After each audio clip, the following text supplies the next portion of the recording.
Os irmãos concordam, vai aí um telespectador perguntando, os irmãos concordam que muitos pastores e membros não têm mais o Espírito Santo em falar em línguas e mesmo assim continuam falando pelo fato de terem decorado as palavras que já saem espontaneamente? Tem muita gente hoje em dia falando em língua de forma decorada, pastor? Acredito que sim. Acredito que sim. Por hábito, mas também pela questão de que a evidência do falar em línguas no meio evangélico mostra eu ser mais santo que o outro, mostra eu ser mais religioso que o outro.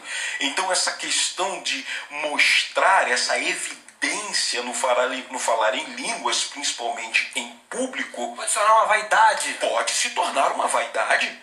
Por que não? Por que não podemos dizer dessa forma? Dá uma espiritualidade. Isso, aí eu sou mais espiritual que Peraí, você. aí já tá, o cara começa lá, as Isso pessoas aí. se impressionam com aquilo Isso e pode até... Isso aí, não vamos generalizar, que nem todos fazem isso, mas há sim no nosso meio. Essa Sim, tentação. eu posso concordar com o ouvinte que mandou essa pergunta para nós. Ok. Na verdade, existe uma grande diferença entre você ser batizado e receber o Espírito Santo. Na verdade, todos nós, ao crermos em Cristo, recebemos o Espírito Santo. Uma vez praticando o pecado e em marcha com o pecado, naturalmente o Espírito Santo se afasta. Exemplo clássico aí de Sansão, quando o Espírito Santo se afastou dele.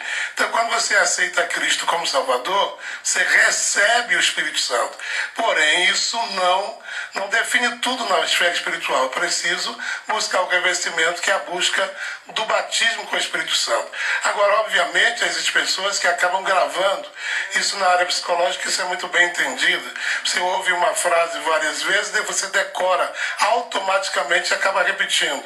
Então, existem expressões aí de línguas estranhas que não vem nada de Deus. Na verdade, são línguas esquisitas. Esquisitas, bota esquisita nisso. Diga aí, essas línguas esquisitas existem, né? Pois é, existe. Inclusive, concordo com os colegas debatedores em relação à ostentação.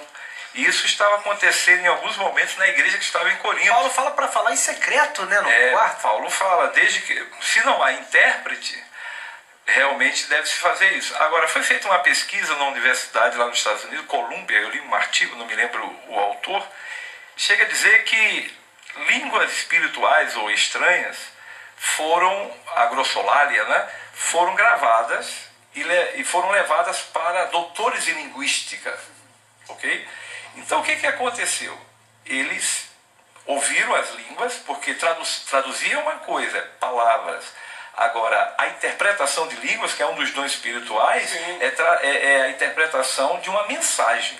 Logo, eles pesquisaram, quer dizer, eles ouviram como doutores em linguística e chegaram a uma evidência, Pablo, que ali realmente tinha estrutura de línguas, de língua, mas eles não compreendiam. Mas as mesmas línguas que foram imitadas por uma criança, as mesmas línguas, como bem frisou o pastor, nosso colega, pastor José Carlos, levaram até os doutores em linguística. E lá eles observando, não tem estrutura de línguas. Então não estava na esfera espiritual, e sim de imitação. Paulo caracteriza como língua de anjos, né? Da língua dos anjos. Paulo fala ainda que eu falasse a língua dos anjos. Nós precisamos também compreender que o falar em línguas, a língua real, o dom do Espírito Santo edifica a si próprio. Se não houver intérprete, ela não há nenhuma edificação para o corpo de Cristo. Então é melhor que nem todo mundo vai falar em línguas. Claro que não. Claro que é não. Um dom específico para alguns. É um dom e como. Então isso não está alinhado ao batismo. De línguas.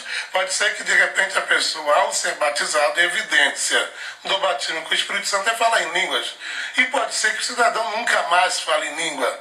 Porém, a vida contínua de comunhão vai dar a ele, Deus vai dar a ele variedade de línguas. Paulo fala em falar no secreto, eu acho interessante, porque no secreto a língua tem mais chance de ser autêntica e genuína, né? Porque ninguém está te vendo, então não vai falar para ninguém ali, é você e Deus. A chance dela ser mais autêntica a probabilidade é maior no secreto do que no público. Porque no público, aquilo que o pastor Alexandre falou, né? O cara pode sentir a tentação de se tornar um vaidoso, mostrar uma espiritualidade de repente que ele não tem. Porque a verdadeira espiritualidade, ela é discreta, ela não mostra que ela é na simplicidade, é no dia a dia, é nos relacionamentos humanos. Então é isso que é importante a gente analisar. Eu costumo dizer, Pablo, não obstante ser membro de uma denominação, né, Assembleia de Deus, desde meus 16 anos de idade, estou com meus 50 anos, mas ministramos em várias denominações, né? Igreja PIB, Primeira Igreja Batista em Nilópolis, por exemplo, e outras relacionadas, amigas, co-irmãs, Anchieta, presbiteriana, o reverendo Daniel Bley, nosso amigo, tem um ex-aluno nosso que estudou no Betel, estudou 5 anos no seminário presbiteriano e foi aluno nosso no seminário teológico Adonai, saudoso pastor Natalício Biragé Moreira, né, e tal. No entanto, a Bíblia diz que o espírito do profeta, o meu espírito, é sujeito ao profeta. E eu costumo dizer que tem alguns segmentos e até algumas congregações que acham que o pregador ele tem que dar 3 saltos mortais, falar 15 minutos em línguas espirituais para dizer que é espiritual.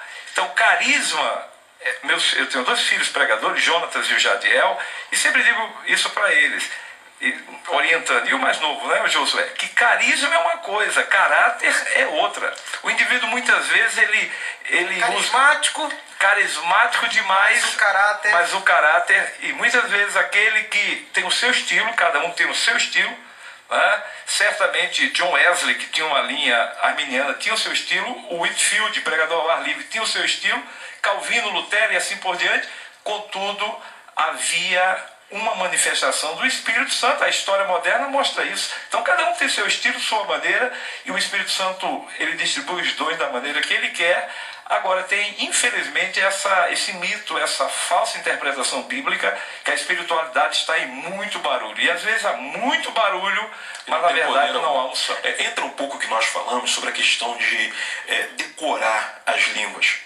Porque é o seguinte, eu costumo dizer que quando falta argumento para o pregador, quando lhe falta conteúdo, ele então apela às línguas ou apela a mandar a igreja glorificar. Porque lhe faltou argumentos. Tem que dramatizar lhe faltou conteúdo na mensagem. Então o que eu vou fazer? Eu vou chamar o povo para o fogo. Eu vou mandar uma rajada de línguas estranhas e mandar o povo glorificar. Eu sempre digo isso, que um machado, quando ele está afiado, ele não precisa fazer força. Isso acontece. Às vezes o cara quer fazer força quando não está afiado. Aí ele tem que gritar, pular, rodopiar, dar cambalhotas. Aqui a gente tem uma espécie de cultura do ódio no nosso país. Depois vale a pena até um tema aí, produção, pra gente abordar a cultura do ódio. Que é aquele cara que tá falando, gritando.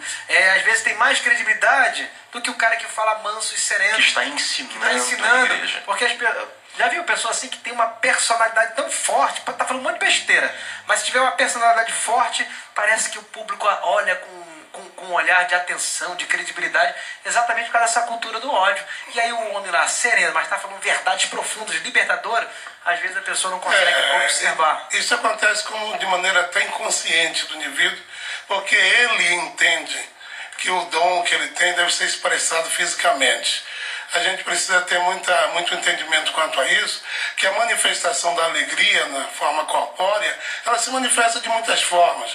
A grande questão é que o nosso nobre pastor Sandro falou, exatamente, o espírito do profeta está sujeito ao profeta. Agora, por exemplo, nós temos 2 grandes ícones do Atos dos Apóstolos, que é Paulo e Apolo. 2 grandes homens cheios do Espírito Santo. Apolo foi um homem inteligentíssimo, sábio, tomado pelo Espírito Santo, porém, em momento algum, a gente vê Saulo Apolo falando em línguas estranhas. Aí encontramos um Paulo tomado, cheio do Espírito Santo, expulsando demônios, fazendo maravilhas. Eu vi relatos de Jesus falando em línguas estranhas, e Jesus era cheio do Espírito Santo. Exatamente. É isso? Muito bem. E Jesus é o batizador, né, pastor Alessandro? A diferença é que Jesus é o batizador. É o próprio Espírito. Mas ele não precisou mostrar línguas estranhas, salteado. Como foi que você falou? Saltar. Salto mortal. Salto, dança, Miriam dançou, a gente dança. Ele vai até a filha de Jairo e sem estardalhaço, sem fanfarrismo, ele segura a mão da menina e disse: menina, levante-se. A Só autoridade isso, sem grito. Isso também é multiforme, sabe? Com graça de Sem Deus, né? grito. Muito